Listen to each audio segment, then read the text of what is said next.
Hi எல்லாரும் எப்படி இருக்கீங்க? we are back with a new video. இன்னைக்கு நம்ம என்ன பார்க்க போறோம்னா, நாங்க ஆல்ரெடி ஃபினான்ஸ் ரிலேட்டடா நிறைய வீடியோஸ் ஷேர் பண்ணியிருக்கோம். நீங்க போய் கொஞ்சம் பிளேலிஸ்ட் செக் பண்ணி பாருங்க, அப்லோட்ஸ்லாம் செக் பண்ணி பாருங்க. நாங்கள் எங்கள் சேலரி வச்சு என்ன பண்ணுறோம், எங்களோட இன்வெஸ்ட்மெண்ட் பிளான் என்ன, இது எல்லாமே ஒரு 10 நிமிஷம் கூட இல்லை, 15 நிமிஷம் கிட்ட டீட்டெயிலாக நாங்கள் எக்ஸ்பிளைன் பண்ணியிருக்கோம். இருந்தாலும் நிறைய பேர் டவுட்ஸ்லாம் கேட்குறாங்க. அதுக்கு ஒரு கிளாரிட்டி மாதிரி ஒரு வீடியோ போடலான்னு. சேம் டைம் இந்த வருஷம் ஆல்ரெடி மே மந்த் முடிஞ்சாச்சு, 5 மாதம் முடிஞ்சாச்சு. இன்னும் 7 மாதத்தில் இந்த வருஷமே முடிஞ்சிடும். ஸோ இந்த 5 மாதம் வரைக்கும் நாங்கள் ஃபினான்ஷியலாக என்னென்னலாம் அச்சீவ் பண்ணியிருக்கோம்னு ஷேர் பண்ண போகிறோம். ஸோ மோஸ்ட்லி உங்களோட டவுட்ஸை கிளியர் பண்ண போகிறோம், எங்களோட பிளான்ஸ் ஷேர் பண்ண போகிறோம். அதுதான் இன்னைக்கான வீடியோ டாபிக். இப்போ ஒரு டிஸ்க்ளைமர் சொல்லிடுறேன், நான் வேலைக்கு போல வீட்டில் தான் இருக்கேன். நான் ஜாப் விட்டு நின்னதுக்கப்புறம் நான் எவ்வளோ சேலரி வாங்குறேன்றதை நான் ஷேர் பண்ணியிருந்தேன். இவரோட சேலரியில் என்னென்ன பண்ணுறாருன்னு ஷேர் பண்ணியிருந்தாரு. நான் வந்து ஜாபில் போகல, ஸோ நான் என்னோட சேலரி எவ்வளோன்னு என்னால் ஈஸியாக சொல்ல முடியும். ஆனால் இவர் இப்போ கரண்ட்டாக ஒர்க் பண்ணிகிட்ருக்காரு. வீடியோ பார்க்குறவங்கள நிறைய பேர் இவரோட கலீக்ஸாகவும் இருக்கலாம், இவர் டீமில் இருக்கவங்களா இருக்கலாம், இவர் கம்பெனியில் இருக்கவங்களா இருக்கலாம். இப்போ ஒருத்தவங்க ஒர்க் பண்ணுறாங்கன்னா ஆஸ் பர் கம்பெனி பாலிசி அவங்களோட சேலரியை ரிவீல் பண்ணக்கூடாது. அது கான்ஃபிடென்ஷியலாக தான் வச்சுருக்கணும். அதுதான் அவர் ஜாயின் பண்ணும்போது என்டிஏல சைன் பண்ணியிருப்பார். நீங்கள் ஒர்க் பண்ணுறீங்கன்னா உங்களுக்கும் அது தெரிஞ்சிருக்கணும். ஏன்னா இவரோட சேலரியில் என்னென்ன பண்ணுறேன், என்னென்ன பர்சன்டேஜ் பண்ணுறேன்னு போட்டிருந்ததில்ல. உங்கள் சம்பளத்தில் நீங்கள் சொல்லலையே, சம்பளத்தை சொல்வீங்க நாங்கள் பார்த்தோன்னு. எப்படிங்க சொல்லுவாங்க? நீங்கள் சொல்வீங்களா? நீங்கள் ஒர்க் பண்ணிகிட்டு இருக்கும்போது மற்றவங்களுக்கு உங்கள் சேலரியை சொல்லக்கூடாது. அதுதான் ஹெச்ஆர் பாலிசி. ஏன்னா இவர் எக்ஸ்பீரியன்ஸ்க்கே இவர் டீமில் இன்னொருத்தவங்க இருப்பாங்க, அவர் இவங்களை விட அதிகமாக வாங்குவாங்க. அது தெரிஞ்சால் அது ஒரு டிஸ்பியூட்டாக மாறுறதுக்கு வாய்ப்பு இருக்குது. சரியா? அதனால இவர் சேலரியை ஜாப் விட்டு நிற்கிற வரைக்கும் சொல்ல மாட்டார். இவர் அதில் வச்சு என்னென்ன பண்ணுறேன்னு தான் சொல்லுவார். சரிங்களா? டிஸ்க்ளைமர் முடிஞ்சாச்சு. You want to say something?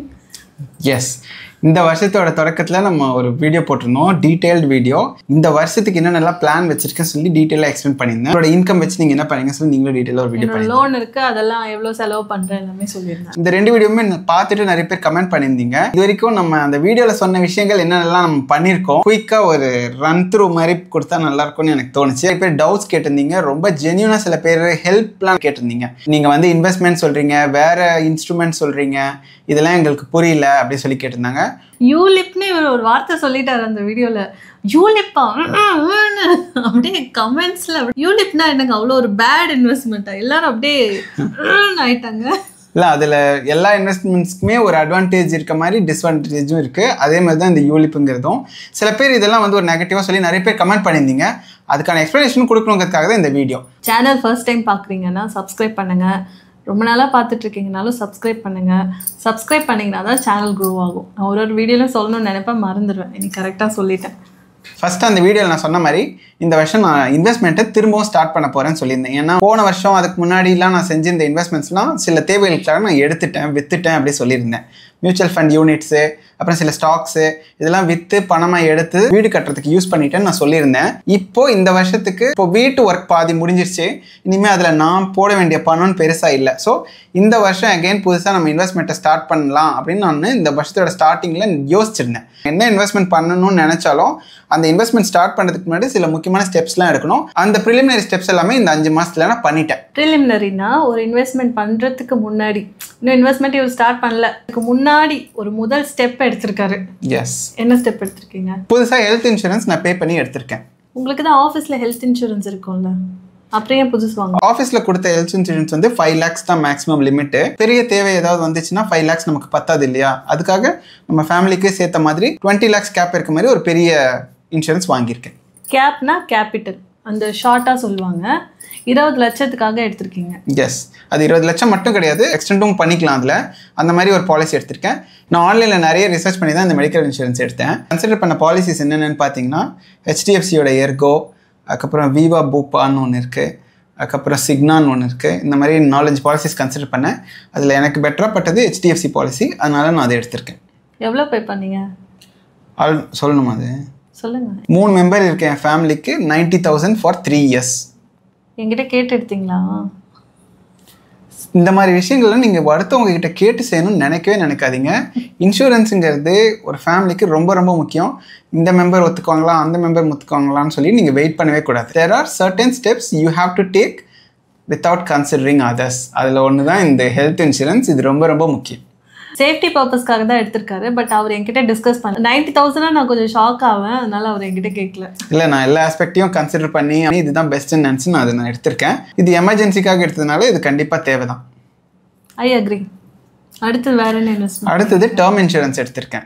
ஆஃபீஸில் கொடுத்த பாலிசி வந்து ஒன் இயராக நீ பே பண்ணணும் ப்ரீமியம். 1 இயருக்கு முன்னாடி ஒரு ப்ரீமியம் பே பண்ணணும். அந்த மாதிரி பாலிசி வாலண்டரி பாலிசியாக கொடுத்தாங்க. அது 1 இயர் முடிஞ்சிச்சுல, நெக்ஸ்ட் இயர் ரெனியூ பண்ணுறதுக்கு அவங்களுக்கு எனக்கு கொடுத்த கோட்டையும் மார்க்கெட்டில் இருக்கிற மற்ற பாலிசிஸோட கோட்டையும் கம்பேர் பண்ணி பார்த்தேன்.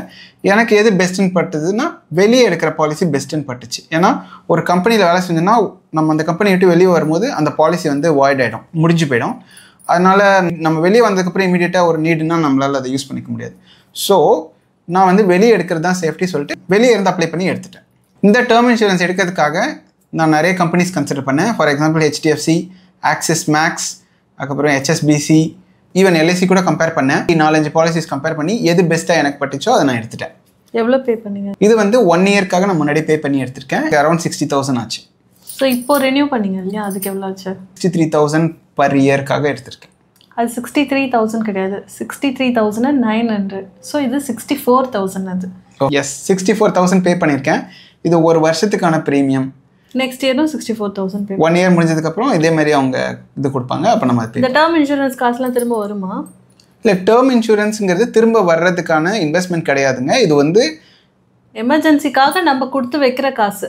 ஸோ இது வந்து என்றைக்குமே ரிட்டர்ன் வராது. ஒருத்தர் டேர்ம் இன்சூரன்ஸ் எடுக்கிறாருன்னா அந்த பணம் வந்து இன்வெஸ்ட்மெண்ட் பர்பஸ் கிடையாதுங்க. அந்த பீரியடுக்குள்ளே அவருக்கு ஏதாவது ஆயிடுச்சுன்னா அவரோட ஃபேமிலிக்கு அந்த பணம் போகும். இதுதான் டேர்ம் இன்சூரன்ஸோட கான்செப்ட். எதுவும் ஆகலைன்னா அந்த பணம் வந்து அவருக்கு கிடைக்காது. இன்வெஸ்ட்மெண்ட்டாக நினச்சி அந்த காசு திரும்ப வரும்னு நினைக்கக்கூடாது. இது வந்து ஒரு சேஃப்டிக்காக பண்ணுறது.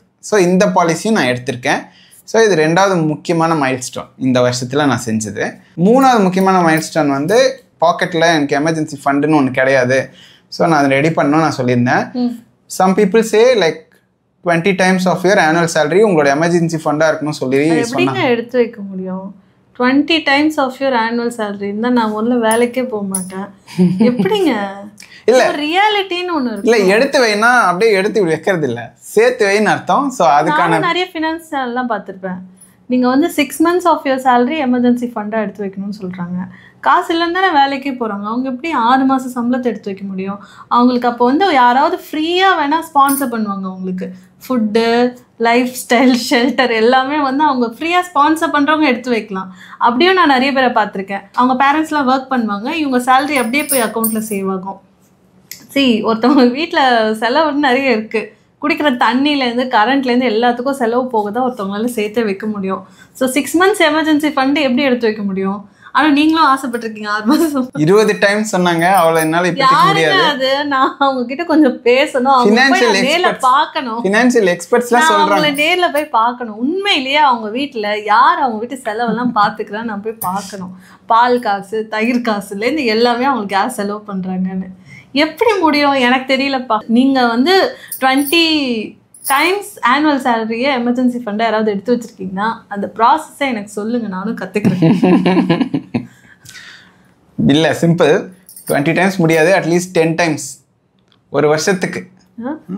அட்லீஸ்ட் நமக்கு எமர்ஜென்சி ஃபண்ட் வேணும் அப்படின்னு அந்த இம்பார்ட்டன்ஸ் புரிஞ்சு அதுக்கான வேலையை நான் ஸ்டார்ட் பண்ணிட்டேன். மாதம் 5,000 அந்த மாதிரி எடுத்து வச்சுட்ருக்கேன். 5 மாதத்தில் அது ஒரு குறிப்பிட்ட போர்ட்ஃபோலியோவாக வந்து உருவாயிருக்கு. ஒரு 20,000 30,000 அந்த மாதிரி தான் நான் சொல்கிறேன். எந்த அக்கௌண்ட்டில் வச்சுருக்கீங்க? அது வேற ஒரு அக்கௌண்ட்டில் வச்சுருக்கேங்க. நம்மளோட டெய்லி டிரான்சாக்ஷன் பண்ணுற அக்கௌண்ட்டில் அது வைக்கக்கூடாது. அந்த அக்கௌண்ட்டில் காசு இருக்குன்னு யாருக்கும் தெரியவும் கூடாது. யாருக்கு தெரியக்கூடாது? உனக்கு இந்த கேஸில் உனக்கு தெரியக்கூடாது. 4வது முக்கியமான மைல்ஸ்டோன் ஃபினான்ஷியல் இன்வெஸ்ட்மெண்ட்ஸ் ரீஸ்டார்ட் பண்ணுறேன்னு சொல்லியிருந்தேன்ல, அதுக்கான ஒர்க்கை ஸ்டார்ட் பண்ணிட்டேங்க. டவுட்ஸும் கேட்டிருந்தாங்க இது ரிலேட்டடாக.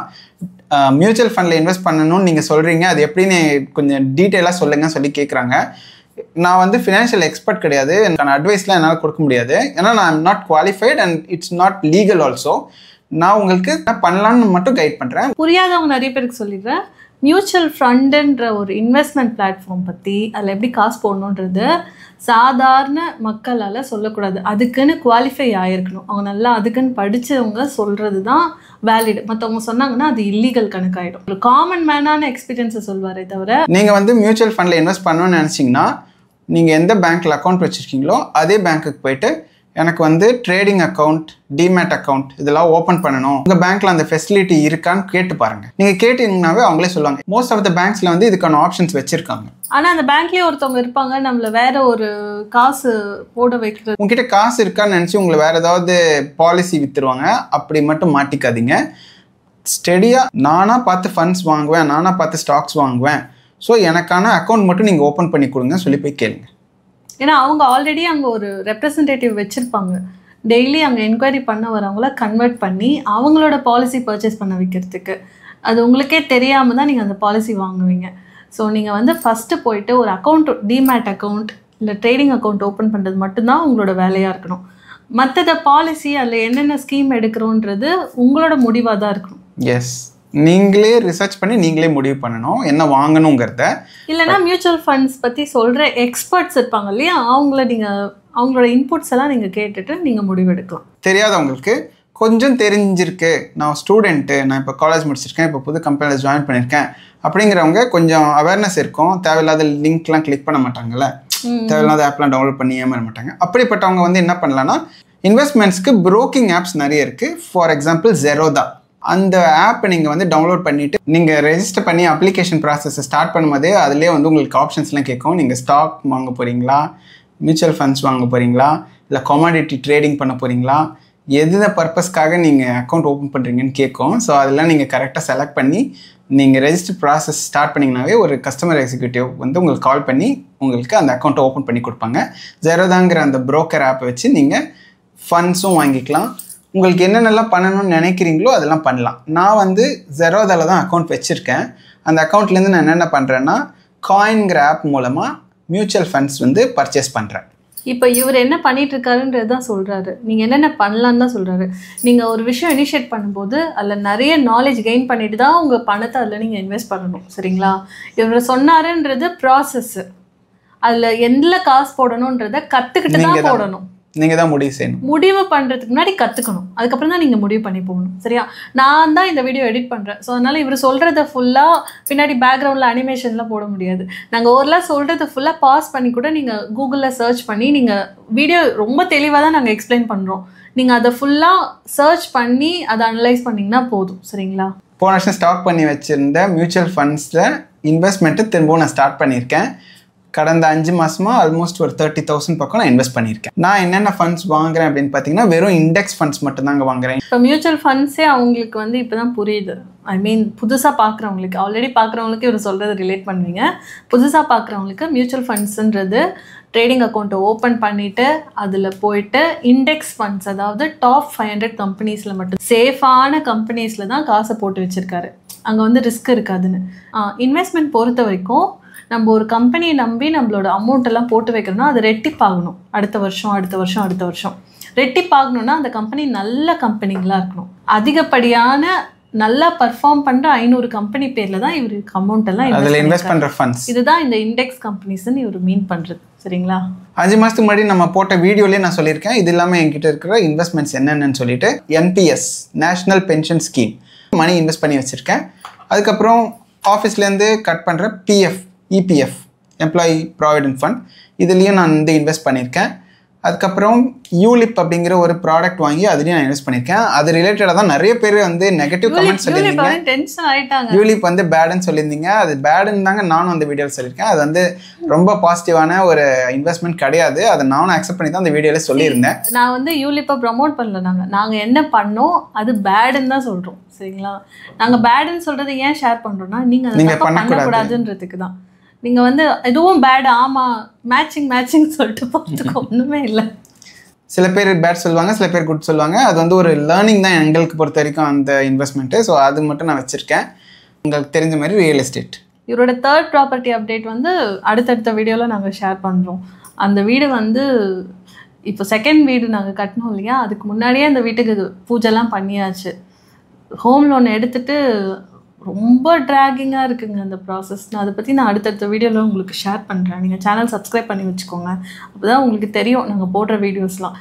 என்னை பார்க்குறவங்களாம் சொல்கிறாங்க, நாங்கள் உங்கள் வீடியோ பார்த்தோம். அப்போ என்னை சுற்றி இருக்கிறவங்க ஃபுல்லாக தான் வீடியோ பார்க்குறாங்க. வீடியோ வேறு வெளி ஆட்களுக்கு இன்னும் போகலை.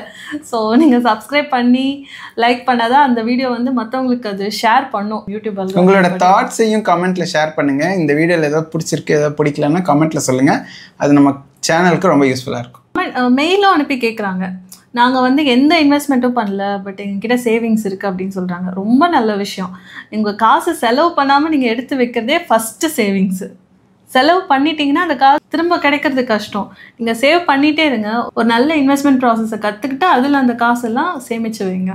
சரியா? எஸ். ஃபைனலாக பிபிஎஃப்ன்ற ஒரு ஸ்கீம்லேயும் நான் காசு போட்டு வச்சுருக்கேன். பிபிஎஃப்னா பப்ளிக் ப்ராவிடென்ட் ஃபண்ட். இதை போஸ்ட் ஆஃபீஸ் மூலமாக ஓப்பன் பண்ணலாம், இல்லை பேங்க்கில் கூட ஓப்பன் பண்ணலாம். முன்னாடி நான் பண்ண ஃபினான்ஸ் வீடியோலேயே நான் எக்ஸ்பிளைன் பண்ணியிருக்கேன் பிபிஎஃப்னா என்னன்னு சொல்லிட்டு. இதில் போய் பார்த்தாலே உங்களுக்கு தெரியும். இப்போ இந்த 5 மாதத்தில் நம்ம செஞ்ச அச்சீவ்டு திங்ஸ் எல்லாமே நான் எக்ஸ்பிளைன் பண்ணிட்டேன். ஸோ இதுதான் quick catch up on our investment journey. இது எப்படி பாசிபிள் ஆச்சுன்னா, இவரோட சம்பளம் ஃபுல்லாக இவர் சேர்த்து வைக்கிறாரு, என்னோட சம்பளம் ஃபுல்லாக வீட்டு செலவுக்காக நான் பார்த்துக்கிறேன். இதனால தான் பாசிபிள். இப்போ ஒருத்தரே சம்பாதிச்சு அவரே வீட்டு செலவுகளையும் பார்த்துட்டு வீடும் கட்டிக்கிட்டு அவங்களும் இன்வெஸ்ட்மெண்ட் பண்ணாங்கன்னா அது பாசிபிள். அது அந்த ப்ரெஷர் எடுத்துக்கணும்னு அவசியம் இல்லை. கம்மியான லைக் 1000 2000 அந்த மாதிரி எஸ்ஐபி சிஸ்டமேட்டிக் இன்வெஸ்ட்மெண்ட் பிளான் அந்த முறையில் இன்வெஸ்ட் பண்ணாலே போதும். வீட்டில் ஒரே ஒருத்தர் தான் சம்பாதிக்கிறாங்க, எங்களால் இவ்வளோலாம் இன்வெஸ்ட் பண்ண முடியாது, இவ்வளோ பெருசாலாம் பண்ண முடியாதுன்னு நினச்சிங்கன்னா அப்படி அந்த ப்ரெஷர் எடுத்துக்காதீங்க. யார் என்ன அட்வைஸ் பண்ணாலும் உங்களால் முடிஞ்ச 1000 2000 உங்களுக்கு தெரிஞ்ச ஒரு பேங்க்கில் போய் போட்டு வைங்க. அதுவும் நல்ல இன்வெஸ்ட்மெண்ட். எல்லாமே ஒரு ஸ்டெப் தான். ஃபஸ்ட்டு செலவை குறைங்க. எப்படி உங்களோட செலவுகள்லாம் ட்ராக் பண்ணணும்னு நான் சொல்கிறேன். அதுலேயே உங்களுக்கு அனலைஸ் பண்ணிடலாம் எங்கே உங்களோட காசு லம்பாக போகுது அப்படின்னு. இப்போ நீங்கள் ஒரு கூட்டு குடும்பமாக இருக்கீங்க, வாடகை நீங்கள் தான் கட்டுறீங்க, ஒரு 20,000 கட்டுறீங்க அப்படின்னா நீங்கள் அந்த ப்ரெஷர் எடுத்துக்கணும்னு அவசியம் இல்லை.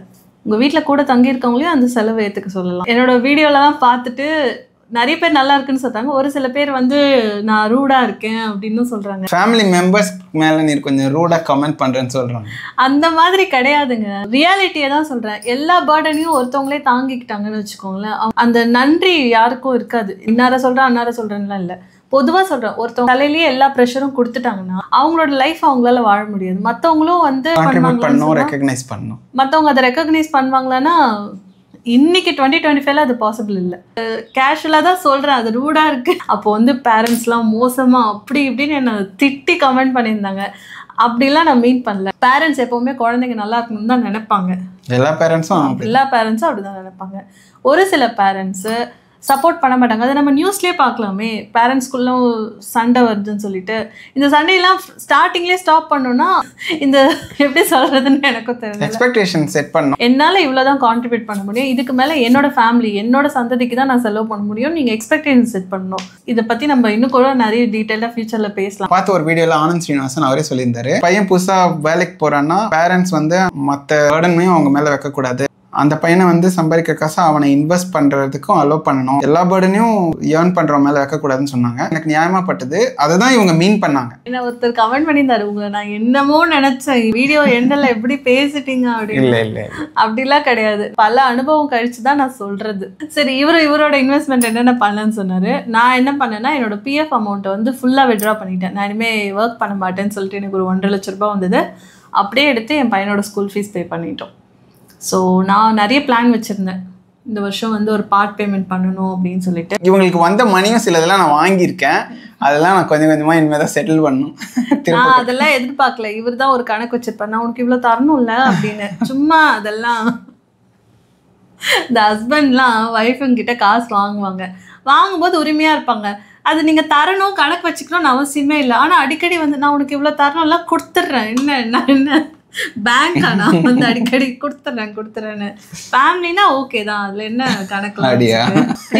சரிங்க, ஓகே. இந்த வீடியோ பார்த்ததுக்கு தேங்க்ஸ். கொஞ்சம் பேச வேண்டியது இருக்கு.